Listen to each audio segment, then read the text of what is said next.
What is going on, Hancock County? Mitch Gibson here with the Inside Hancock County podcast and HRM Insurance Services. Don't you forget it. The reason I'm saying HRM Insurance Services is a lot of people think this is what I do full time, and it's not. And I hate that. I love it because people are noticing what I'm doing. But on the back end, my full time job is an insurance agent. So with HRM Insurance in New Palestine, and I just kind of want to make everybody aware of that as we go into future episodes and more. First off, I'd like to thank a couple of my show sponsors. First off, Remax Realty Group. Thank you, Mark Dudley, Sue Mize, and Hart Sumeyer over here at Remax. We are inside the Remax Realty Group Studios. And also thank you to the Hancock Hope House and Hope House Thrift Store for joining on being a show sponsor. Really do appreciate their stuff. Got a lot of great deals coming up for you guys over there at the thrift store, and great things that they're doing in the community to help some of the homeless out. So without further ado, I've got two familiar faces to me. Hopefully all my show listeners and viewers know these two because they are my brother and sister. First off, I'm going to let them kind of learn a little bit into the podcasting world, and I'm going to have them introduce themselves. I need who you are, your name, what year you are in school, and your favorite thing to do outside of a sport. All right, go ahead. I'm Caroline Gibson. I'm a senior at Greenfield-Central High School. I think my favorite thing to do outside of a sport, hang with family. I think that's probably all of our favorite thing to do. I think we're a rowdy bunch, and so it's a good thing to be a part of. My name is Carson Gibson. I'm a twin, so I'm also a senior at Greenfield Central. My favorite thing to do outside of sports, which is kind of maybe considered a sport, is fishing. It's like relaxing. All my friends do it with me. It's a big stress reliever for me. Like getting my mind off of sports or school. It's just nice to be able to go out there and enjoy nature and have fun. Well, it's not going to be your average long, probably 30-minute, 45-minute episode because these young folks have to get into school. But as we kind of go in through the episode here, I kind of want to talk to you guys about your process through the coronavirus and school, because a lot of people don't understand it can be kind of hectic. And with you guys being seniors and the hybrid schedule and whatnot, sometimes you're at school, sometimes you're not. So I guess before we kind of get into a little bit about your careers in sports and athletics, Caroline, I guess if you want to start out first, and I'll have Carson's opinion.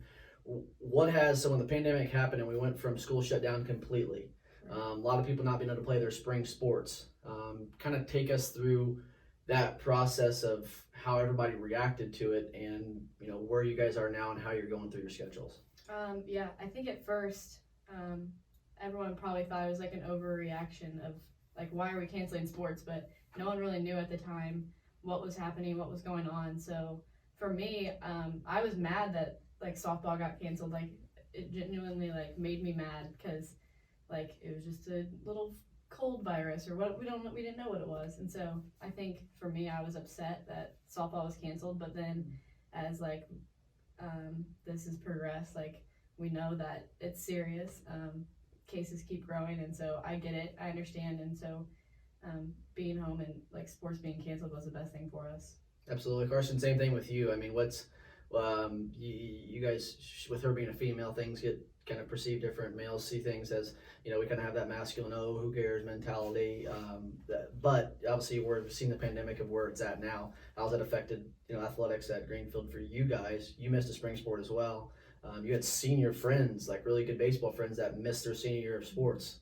What was conversations like with them? It was tough. It was definitely not a good situation to be in because my senior friends, we had a pretty good team we developed, and we worked hard on the whole off season to get better, and we thought we had a pretty good chance at this state run here this year or last year. But I was definitely very disappointed in it. Just maybe in my junior year, it was supposed to be one of my better years. It was tough to not have that season, but with that being said, like it was when the pandemic first became new to us, and we didn't know much about it, which I think we handled it the right way by canceling the season just until our scientists and doctors were able to figure out what this whole coronavirus stuff was about. So I think they handled it well. Like obviously it was disappointing, but it is what it is. But now, like at the high school, because I play basketball now, our whole freshman team just got quarantined because someone tested positive. So it's about like limiting your exposure, and our coach preaches that, and we have to do that to continue to play. And if we don't, then we just want to have a season this year even. So Yeah, I think we're going to see it more and more, and I know I just saw like some of the junior high switch to the hybrid schedule. I'm hoping that that nothing happens, especially like in the elementary school wise. But I think it's all prepared us to be able to react to change and be able to adjust to change, which has been cool. Shows people that they can work from home, they can go to school from home, they can do whatever they need from home, which it's not ideal sometimes, but it gives everybody an opportunity to be able to fluctuate and make a change if something like that does happen, if another outbreak does happen down the road, which this probably won't be the last time something like this happens, maybe in our lifetime, I don't know, but we'll, once that time comes across and passes, we'll have to adjust again. You guys talked a lot about sports. That's been a big thing in our family that has led to a lot of our success. As individuals, not necessarily as a family, because I don't like to say that. Mom and dad obviously are proud of us, but sports are just a thing. Another I guess step in your legacy that you're leaving, or that what you've left behind for to remember. I know a lot of the things that I remember back in high school and in college was driven by the sport that I was playing, and you make a lot of memories. So, going back, we've grown up around baseball our whole entire life. More so, you guys were up at the baseball facility that mom and dad ran for, 10, 15 years nonstop.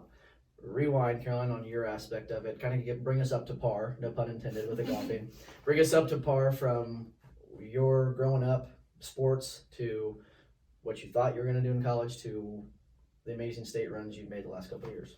Yeah, so started out playing baseball with Carson, actually. When we had that baseball facility, I was usually just always on a baseball team. Never had played softball, really, until I was 8. And so I started playing softball on a 10-year-old team. And that's when my travel career began. So I played travel softball my whole life. That was what I was going to do in college. I was going to go to college for softball. That was the standard, I think. And so I got started in the recruiting process with softball. And then my junior season, travel ball, I think I just kind of outgrew it. It got old. And so at the time I had already been playing golf. But softball just kind of got old to me. And then I started picking up golf, and everyone was like, you should play golf in college. There's a lot of unused scholarships, which is that's kind of false. But that's when I got into golf and been successful with that so far, and now I'm going to Indiana Wesleyan to play golf. Carson, same thing. I first off, I love the game of golf. That's fun, and being able to see you change it up a little bit. People tell all the time, when we go talk about our Brooklyn and Hadley, they go, oh, you got some softball players, don't you? Just because they think, I was like, I could care less if they touch a softball. It's kind of nice to have a little bit of change. You love the sport. I love the game of baseball, and softball's obviously similar, but it's just, a little bit of change is great, and I think that's been part of your success, is that little bit of change, and you've had that spotlight on a different sport rather than, my brothers. Being able to set your own legacy has been cool. But this gent right here continue to stay with the sport of baseball. I think she's going to be a basketball player this year, which I can't wait to see the success on that. Might ring one and dunk it. I don't know what he's going to have planned. But Carson, same thing. Growing up, baseball, bring us up to par of where you're at now. So growing up, obviously all 4 of my brothers played baseball, and I'd always wanted to be them. Just being the youngest of 6 kids, I always looked up to my older brothers because they'd always teaching me that what my mom and dad couldn't, because they've been through life experiences, and I just looked up to them my whole life. I've always wanted to be them. And with my dad being a high school coach when I was younger, I was always around the field, always around the players, and that's just what I wanted to be, and I knew that from a young age, and I continue to stick with it. I played basketball as well, just as a younger, just growing up, just to experience other sports and not just focus on baseball, which has helped me throughout my baseball life, just being able to compete with other sports and just have that competitive edge over people. And once I got to probably my 7th and 8th grade year, that's when I really took baseball serious, and I was working hard every day.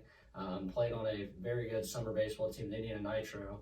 We were one of the best in the state, and that's thanks to them, that's where I started to get seen for college. And then the recruitment process started around my sophomore and junior year, and ever since then I've been talking to colleges, and then I decided to go play at Indiana Wesleyan now, so that's where I'm at with it. Speaking of you guys have both brought it up. Obviously, we see what they're both wearing. Caroline has recently, she's actually signed and on paper. Carson's not so official yet, but they have decided to go play their collegiate career both at Indiana Wesleyan, which I think is so cool, and I love that you guys are doing that. One, it makes it a one-stop drive for us. We don't have to worry about taking 2 different trips to different campuses. I'm excited to see where you guys are going. At Indiana Wesleyan, with you playing golf and Carson playing baseball, what was it that made your decision, your decisions to go there? Obviously, it was separate, but helping those young people, those younger kids out there, maybe they're middle school or going through the recruiting process now. What was that big, exclamation point factor that made your decision easy to go to Indiana Wesleyan? Well, I committed first, so I'm pretty sure I was like his deciding factor. But He wanted to follow. He Yeah. wanted to follow Sissy. but no, I think my deciding factor was the coaches and the campus because you want to be somewhere where you're going to live for 4 years. Like that's the main thing. Like if you're going to be comfortable there for 4 years. But the coaches really opened my eyes as to the person and the golfer I wanted to be, and so I think that was a big deciding factor for me.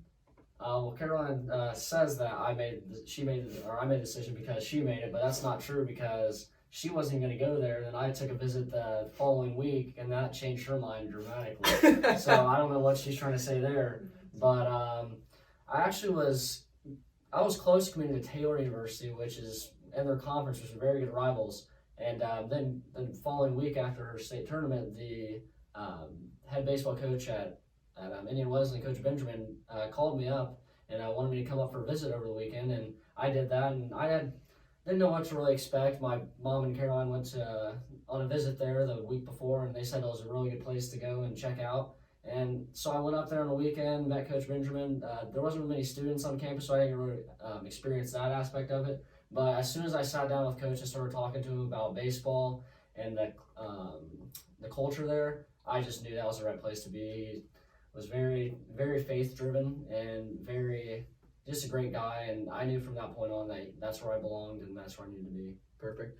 Now I know that's the reason why I've asked that, because a lot of people, we had a recruiting seminar last night with Indiana Nitro for all of our underclassmen, trying to prepare them, and it's making sure that coach is a great fit for you. That assistant coach might be a great fit, but that assistant coach might not be there in 2 years. That assistant coach might not be there next year. So being able to find that school that's a great fit, it's going to be like a great education. Baseball comes to a stop at some point, which obviously you see that with me and what happened with my my career. So education's extremely important. Got 2 more things for you guys. One, as you went from young growing up. We all have someone we've looked up to, someone that's been either a mentor or somebody that has.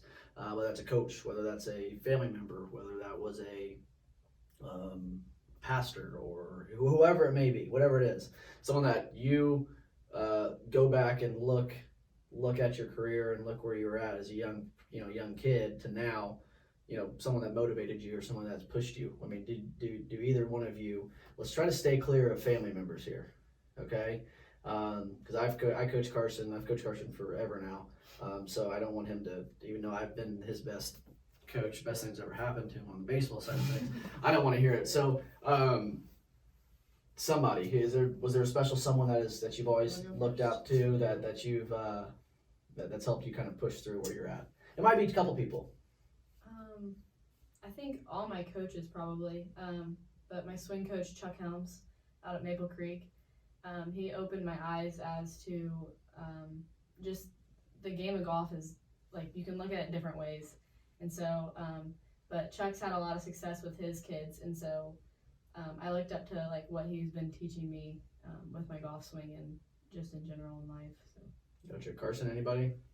I can't say that there's outside of my family. I mean, Mitch is probably the biggest guy just because he's coached me throughout my last couple of years. He's definitely the guy I've looked up to the most, which he said to stay away from family, which is kind of hard to do whenever that's the person I've been around the last 4 years of my experience playing travel ball and lead me through life, which I'm probably closest with him, but all my brothers has definitely helped me out through life, and I can thank them enough for being where I am now because they brought me to where I am now. And as long as my parents have helped me get here. My dad, he's a big baseball guy, and my mom, can't thank her enough either. So I'm going to stay with the family aspect of it just because that's who I've been around my whole life, and that's who I've looked up to mostly. So that's who I'm going to go with. No, I figured that was going to be your answer anyways. So I got a fun little game here. Last thing we're going to end it with. And then I got a question for both of you. So how I'm going to answer these, I'm going to ask these questions. Your answer has to be at the same time. So after I get done answering the question, you got to answer Carson or Caroline. Okay. Oh, this isn't good. All right. All right, or if it's you, say myself or whatever. Say Carson or Caroline. All right. Okay. All right. Who's the most organized? Carson. Who has the best personality? Me. Well, that's kind of that's a Wow. lie. Who's got the best taste in clothes? Me. Who's got the better shoe game? Me. Carson. Facts. Who hits the golf ball farther? Caroline. Bruh. That's I'm on the links right now and hit further than you. Who? Oh, I don't even know the next question I was going to ask. That's not good. That's really not good. Who's most popular at school? Carson. Me. Carson. Okay. Who's your favorite brother? You. All Oh, come on, Carson. You're not going to make it You're even my better. They're going to come through the door and fight Probably you. these two right here. I've got a couple more questions here. These ones are going to be independent questions. So, Caroline, first, I need your favorite local food restaurant that you like to eat. Go ahead. Don Rico. Carson. of them. Mozzie's Pizza. Caroline, what's your favorite color? Purple. Mine's blue. Favorite ice cream flavor? Cookie dough. I'm a plain vanilla guy, but I like to get nerds on it from Frosty Boys. So I like that. Frosty, that's the first one we've had. Frosty Boy on there. I dig it. Frosty Boy, a little shout out for you coming at you. And then the last question here, all-time favorite Thanksgiving meal or Thanksgiving side dish. Mashed potatoes and gravy. I'm gonna go with a mac and cheese. Every time I see that on the plate, I Mac and go cheese. that first, 100%. Good stuff. Well, I'm going to wrap it up here with these two as they got to get to school and get logged on to the hybrid schedule there, going out, getting on their laptops and checking into class. So I appreciate them stopping by. Love getting the youth involved. If you or know anybody that's had a pretty cool and fun, successful career, go ahead and shoot them my way. I'd love to get them on, especially as we go through this pandemic. It's probably going to shut us down soon again. I hope not. To give all these guys, especially you guys, a chance to have a spring season to finish up your high school careers and move on to college. So without further ado, appreciate you guys joining me. Thanks for coming in. Anything I can ever do for you, let me know. Community, we thank you because if it wasn't for you guys giving back to sports and youth sports, people like this wouldn't have an opportunity to play at the next level. So it is much appreciated. Appreciate everything that you guys do. Any quick shout outs you guys got? Friends, family, school, anybody anybody that's gonna watch this show you want to give a shout out to? Well, since I'm playing basketball this season again, hopefully we don't get canceled, but shout out to the girls basketball team and Coach Key. Absolutely. He's been a huge part of my success, I feel like, in life. So Yeah, I'm also going to shout out our boys basketball team because we play this upcoming Tuesday, so we have a big game this Tuesday against Gearing Catholic. Thanks, Coach Meredith, and hope we have a good season and hope we can all stay healthy. Trying to get Coach Meredith on the show. If Carson will hit me up with his number. Shout out Dylan Moles, my buddy right there. Yes, Bobby, sir. it's my dude. Bobby. Can't wait to see him light it up this year on the basketball court. Once again, appreciate everybody joining the show. Thanks Remax Realty Group from the inside of Remax Realty Group Studios. Thank you to the Hope House and Hope House Thrift Store. And then, of course, dude, look at these cups from Hitherto Coffee. Appreciate Hitherto Coffee for the coffee this morning, and the coffee mugs. They're legit. So appreciate you, Kevin. If you haven't missed that episode, Kevin Kirkall from Hitherto Coffee was episode prior to this on 21. This is episode 22. Appreciate you guys. Look forward to bringing you the next episode. And always remember that you can make a difference, Hancock County, and we'll catch you soon. Take care.